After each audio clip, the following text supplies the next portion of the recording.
12 साल, 545 appearances, 190 clean sheet, एक premier league title, एक FA cup title, 2 Carabao cup title, एक यूरोपा लीग और 3 कम्युनिटी शील्ड। उसके अलावा 4 sir Matt Busby player of the year award, 4 players player of the year award और उसके साथ ही साथ 5 premier league team of the year की इंक्लूजन। ये लेगेसी है डेविड डेया की मैनचेस्टर यूनाइटेड में खेलते हुए। और एक इतने लंबे अंतराल के करियर को कैसे गुड बाय दिया गया? एक इंस्टाग्राम पोस्ट के थ्रू। क्या ये जस्टिफाइड था? क्या इस तरीके का ट्रीटमेंट जो यूनाइटेड अपने लेजेंड्स को लगातार देती आ रही है किसी भी दर्जे पर, किसी भी लेवल पर जस्टिफाइड है? तो इसका आंसर होगा सीधी साफ भाषा में नहीं। मैं चाहता था डेविड डेया से मूव ऑन करना, हम में से बहुत सारे लोग चाहते थे डेविड डेया से मूव ऑन करना, बट कोई ये नहीं चाहता था कि डेविड डेया को जिस तरह का ट्रीटमेंट देकर क्लब से निकाला गया है, क्लब से बर्खास्त किया गया है, वो उनके साथ होना चाहिए था। 12 साल जब एक इंसान एक फुटबॉल क्लब का नंबर 1 रहकर टाइम स्पेंड करता है ना, और उसके बाद जब वो क्लब छोड़ के जाता है तो उसको एक टेस्टिमोनियल मैच मिलता ही मिलता है। लेकिन डेविड डेया को टेस्टिमोनियल मैच के नाम पर एक गुड बाय तक बोलने को नहीं मिला। यहाँ पर डेविड डेया जब अपना आखिरी मैच खेल रहे थे एफए कप का फाइनल, तो उनको इस चीज़ का अंदाज़ा भी नहीं था कि आने वाले कुछ दिनों में उनको यूनाइटेड को अलविदा बोलना पड़ेगा। और अगर उनको ये चीज़ पता होती तो शायद वो अपने आखिरी ओल्ड ट्रैफर्ड के गेम में, जो कि फुलम के अगेंस्ट था, अपना एक अच्छा फेयरवेल जो मैसेज था वो शायद बता पाते ओल्ड ट्रैफर्ड की ऑडियंस को।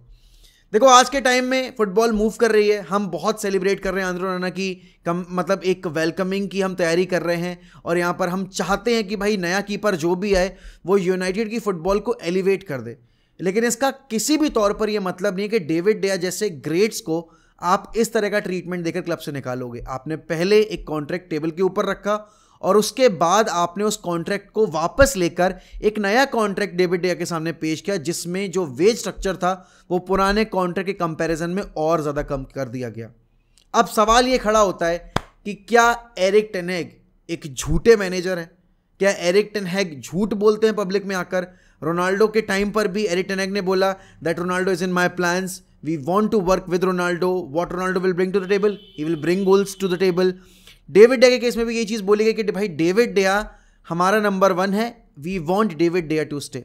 लेकिन इस पूरे सीन में ना टेन हैग की गलती सिर्फ इतनी है कि टेन हैग ने जो मैसेज पहले कन्वे करना था कि David De Gea is not going to be my number 1 goalkeeper in the upcoming season, वो टेन हैग ने थोड़ा लेट कन्वे किया। लेकिन जो पूरी गलती और जो इस पूरे सिनेरियो का जो मांदा है ना, किसी के सर अगर मंडा जाना चाहिए तो वो जॉन मर्टाओ हैं और रिचर्ड आर्नल्ड है। उसके पीछे की मेन वजह ये है, जब आप एक प्लेयर को कॉन्ट्रैक्ट ऑफर करते हो तो आप अपने मैनेजर से बैठकर बात करते हो कि क्या वो प्लेयर आपके मैनेजर के फ्यूचर प्लान्स में है भी या नहीं, और अगर नहीं है तो उस प्लेयर को प्रॉपर फेयरवेल देने का मौका देता है क्लब, जो कि यूनाइटेड ने ऑफर नहीं किया। ब्रूनो ने कल इंस्टाग्राम स्टोरी में जो चीज़ लिखी है ना, उससे आप 100% एग्री करते होगे। मैं करता हूं, क्योंकि एक प्लेयर जिसने 12 साल एक फुटबॉल क्लब को दे दिए, अपना पूरा जो पीक था, अपना जो पूरा अर्ली 20s और लेट 20s थे, वो उस क्लब को दे दिए। उस क्लब ने इतना भी मुनासिब नहीं समझा कि एक ऑर्गेनाइज मैच ओल्ड ट्रैफर्ड पे ऑर्गेनाइज कराकर उसको परफेक्ट गुड बाय बोलने का मौका दिया जाए। Now this is the state of Manchester United since sir Alex has left the club. और यहाँ पर ये पहली बार नहीं हो रहा है जब हमारे किसी लेजेंड को इस तरीके से गुड बाय बोलना पड़ा है। वेन रूनी को अपने आखिरी यूनाइटेड मैच में एज अ सब्स्टिट्यूट आना पड़ा था, रियो फर्डिनांड को जिस तरीके से क्लब से निकाला गया, नेमान्या विडिच इकलौते ऐसे प्लेयर बने जिनको ओल्ड ट्रैफर्ड के सामने अपना आखिरी गुड बाय बोलने का मौका दिया गया। ना तो आपके पाक जीसुंग को मौका मिला, ना आपके पैट्रिस एवरा को मौका मिला, ना आपके माइकल कैरिक को। चलो माइकल कैरिक का तो आपने टेस्टिमोनियल मैच करा दिया था, रूनी का आपने टेस्टिमोनियल मैच करा दिया था, लेकिन डेविड डेया केस में ये सब चीज़ें नहीं देखने को मिली। David De Gea was a very special keeper, और उसके पीछे की वजह पता है? मैं बताता हूँ आपको क्या है। सर एलेक्स ने अपने पूरे मैनेजेरियल टेन्योर के दौरान 3 दिन की छुट्टी ली, 2 बार पर्सनल रीज़न की वजह से, और तीसरी बार जब उन्होंने छुट्टी ली अपनी जॉब से, वो थी डेविड डेया को जाकर स्काउट करना एटलेटिको मैड्रिड का मैच देखकर। और डेविड डेया का जब पहला सीजन था ना, David De Gea was struggling left, right and centre, but आपके तब के मैनेजर सर एलेक्स ने ये चीज़ बोली थी कि आने वाले 2-3 सालों में इसी डेविड डेया के चैंट्स पूरे ओल्ड ट्रैफर्ड में गूंजेंगे, और सिर्फ पूरे ओल्ड ट्रैफर्ड में नहीं, पूरे वर्ल्ड में डेविड डिया को one of the best goalkeepers का तमगा दिया जाएगा। और वो चीज़ प्रूव की डेविड डिया ने सन 12-13, 13-14, 14-15, 15-16, 16-17 और 17-18, ये 5-6 साल जो डेविड डिया के थे, उन 5-6 सालों में डेविड डिया बिकेम द सोल वॉरियर। आज के टाइम में अगर किसी ने फुटबॉल 2010 में देखनी शुरू की होगी ना, अगर आप उससे बैठ के पूछोगे कि भाई आपके लिए एक प्लेयर ऐसा कौन सा था जो समझता था यूनाइटेड को, जिसको पता था कि इस जर्सी की वैल्यू क्या है और इस क्लब को वापस से कहां ले जाकर खड़ा करना है, तो सबकी जुबान पर एक ही नाम होगा, वो होगा डेविड डिया का। मैं पर्सनली डेविड डिया को बहुत पसंद करता था, लेकिन जब मैंने देखा यार कि टेन हैग के सिस्टम में डेविड डिया नहीं फिट हो पा रहे हैं, तब मेरी ये डिमांड थी कि रिस्पेक्टफुल तरीके से डेविड डिया को क्लब से अलविदा कहा जाए। और सिचुएशन बहुत अच्छी परफेक्ट सेट होकर रखी थी। गोल्डन ग्लव जीते थे हम, कैराबाओ कप जीते थे। अगर इसी बीच में यूनाइटेड एक टेस्टिमोनियल मैच रखकर डेविड डिया को फाइनल गुड बाय बोलने का मौका देती ना, आई थिंक आज जो एक कसक है ना मन में कि भाई इतने बड़े लेजेंड को, और मॉडर्न डे में डेविड डिया से बड़ा लेजेंड यूनाइटेड ने प्रोड्यूस नहीं किया अगर मैं पिछले 10 साल की बात करूं। और उसके पीछे का रीजन मैं बताता हूं क्यों। क्योंकि आप अगर ट्रॉफीज के बेसिस पर कंपेयर करोगे ना डेविड डिया का करियर वैन डर सार से और आपके पीटर श्माइकल से, तो शायद डेविड डिया को आप लेजेंड की कैटेगरी में नहीं रखो। लेकिन वो टीम्स जो पीटर श्माइकल के साथ खेल रही थी, वो टीम जो एडविन वैन डर सार के साथ खेल रही थी, और वो टीम जिसके साथ आपके डेविड डेहिया ने अपने 12 साल बिताए हैं, उनमें ज़मीन आसमान का फ़र्क है। जब यूनाइटेड का हर एक प्लेयर पीठ दिखाकर खड़ा हो जाता था, तब David De Gea was the only player who fought for our survival, who fought for our pride. If United played in Europe throughout all these years, it was only because of David De Gea. अभी 2 साल, अभी पिछले से पिछली साल वाले season में जब रोनाल्डो एक तरफ गोल स्कोर कर रहे थे, तो दूसरी तरफ गोल बचाने वाला सिर्फ एक ही इंसान था, और वो था डेविड डेहिया। जीडी हमारा 0 था, इट कुड हैव बीन -10, -15। हम शायद जो चेल्सी ने इस सीजन फेस किया वो सिचुएशन फेस कर सकते थे अगर डेविड डिया हमारे गोलकीपर नहीं होते तो।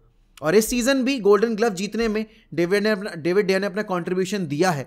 लेकिन अब जब टीम बेहतर हो गई, जब आपको पता था कि शायद आने वाले दौर में आप और सक्सेस देख सकते हो, और सक्सेस देख सकते हो पहली बात तो, तब डेविड डिया को अलविदा बोलना पड़ा। बट कभी कभी ये टफ डिसीजंस लेने पड़ते हैं, क्योंकि आपको अपने फ्यूचर को प्लान में रखकर डिसीजंस लेने चाहिए, और वो पहली बार यूनाइटेड ने लिया है। लेकिन अगर आप डेविड डिया से मुंह मोड़कर आगे बढ़ सकते हो, तो भाई किसी भी तौर पर आपको यहां पर एंथनी मार्शल और हैरी मैग्वायर के साथ समझौता नहीं करना है। और अगर यूनाइटेड बोर्ड ने डेविड डिया के साथ पल्ला झाड़ने के बाद एंथनी मार्शल और हैरी मैग्वायर जैसे प्लेयर्स को क्लब में बनाकर रखा, तो फिर आउटरेज बहुत ही लार्ज स्केल का होगा। क्योंकि ऐसे टाइम पीरियड में जहां पर यूनाइटेड अपने डार्बी राइवल के सामने पिछड़ती चली जा रही है, जहां उनकी जो सबसे बड़ी राइवल है लिवरपूल, वो पिछले 5 साल में उनसे बहुत ही हद तक, मतलब एक अलग लेवल पे सक्सेस देख चुकी है, तो उस ऐसे टाइम पीरियड में मैनचेस्टर यूनाइटेड अगर अभी भी सब स्टैंडर्ड प्लेयर्स को कैरी फॉरवर्ड करना चाहती है, तो ये उनकी नासमझी, नाकारापन और कहीं ना कहीं नेग्लिजेंस होगी कि इतने खराब टाइम पीरियड के बाद भी यूनाइटेड अपने आप को रीस्टैब्लिश नहीं करना चाहती। ओनरशिप जब चेंज होगी तब चेंज होगी। लेकिन हाँ, अगर कोई भी यूनाइटेड का फैन उठकर ये बात बोलता है कि David De Gea is not the legend of Manchester United and not a legend of premier league, I think records अपने आप में भौंकते हैं उसके लिए।